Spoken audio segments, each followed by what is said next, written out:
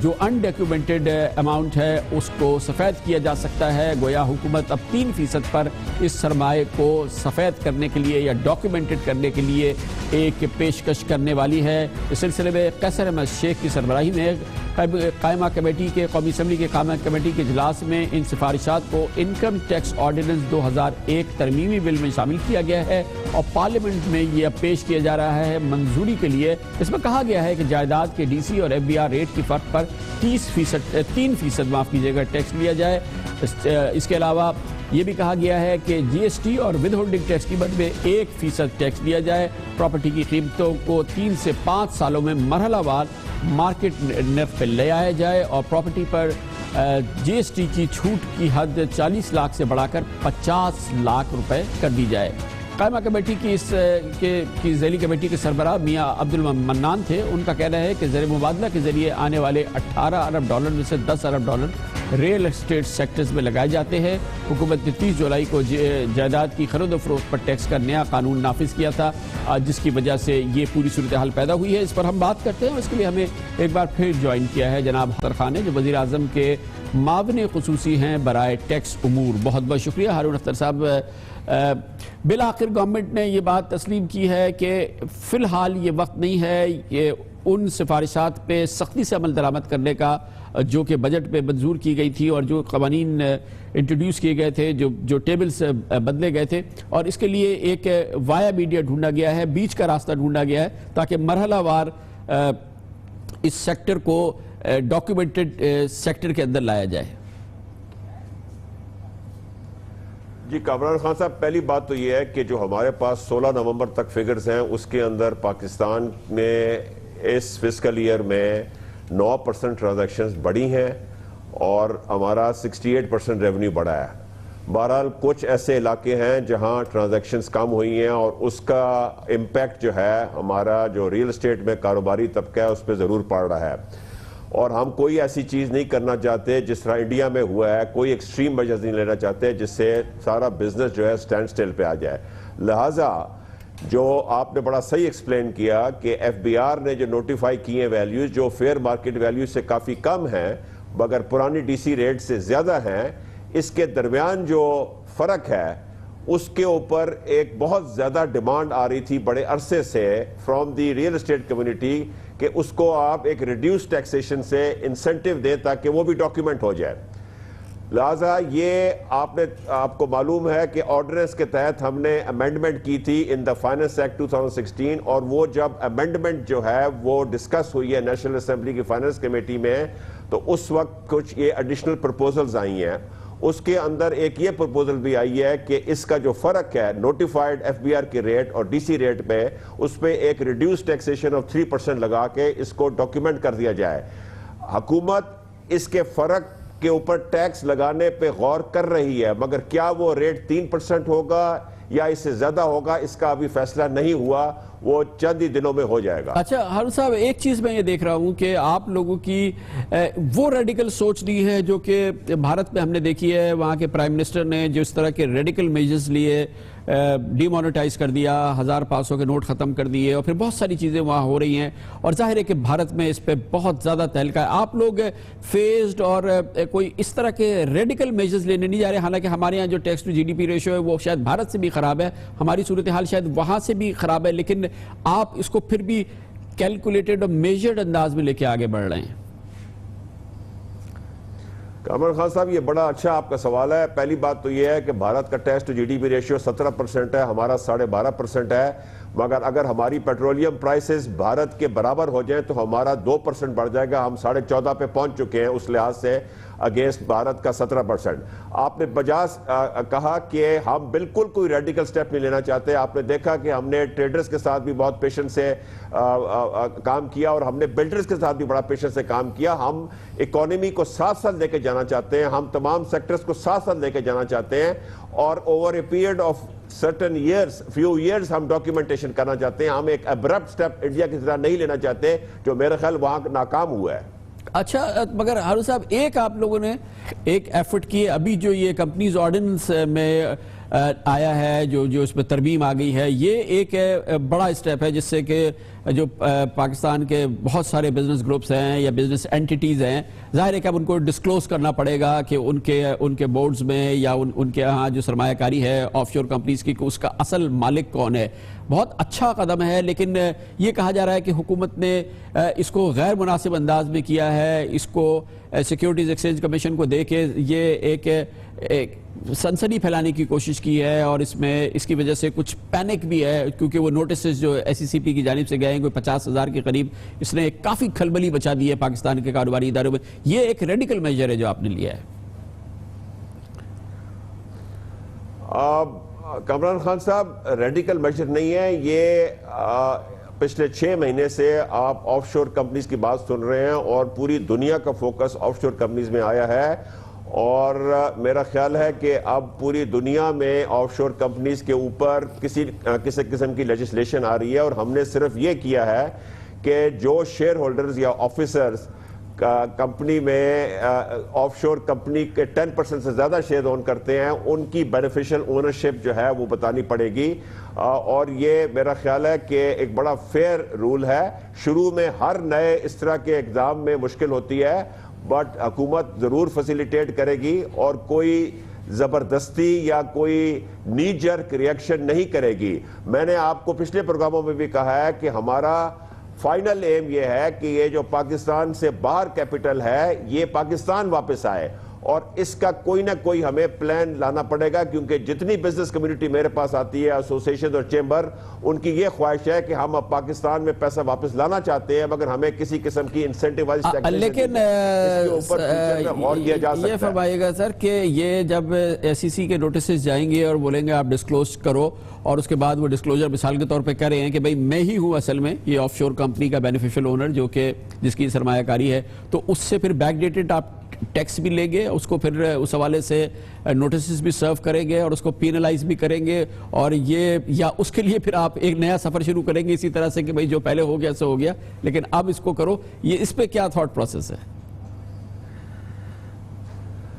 کامران خان صاحب, جنرلی یہ کیا جاتا ہے کہ ایک ایمنسٹی اسکیم لائی جاتی ہے اور اس کے بعد اس طرح کا قانون بنایا جاتا ہے. بہرحال ہمارا یہ خیال ہے کہ کیونکہ اب ہم او ای سی ڈی کی ملٹی لیٹرل کنونشن کے ایک ممبر بن گئے ہیں ٹیکس اسسٹنس میں, اور سونر اور لیٹر یہ سارا کام 1 سال 1.5 سال میں شروع ہو جائے گا, اور ہمارا سوئس گورنمنٹ کے ساتھ بھی ایک میمورینڈم آف انڈرسٹینڈنگ ہو گیا ہے, تو پھر ایک آٹومیٹک انفارمیشن ایکسچینج شروع ہو جائے گی. تو میرا خیال ہے کہ یہ سارے لوگوں کو اس کی تیاری کرنی چاہیے, کیونکہ یہ جو بھی انڈاکیومنٹڈ پیسہ دنیا میں کہیں بھی جائے گا اس کے سوال پوچھے جائیں گے. بہت بہت شکریہ. جناب ہارون اختر خان ہمارے ساتھ تھے, وزیر اعظم کے معاون خصوصی ہیں برائے ٹیکس امور. اس کے ساتھ ہی ہمارے آج کے پروگرام کا اختتام ہوتا ہے. کل آپ سے پھر ملاقات ہوگی. کل تک کے لیے کامران خان کو اجازت. اللہ حافظ. ناصر.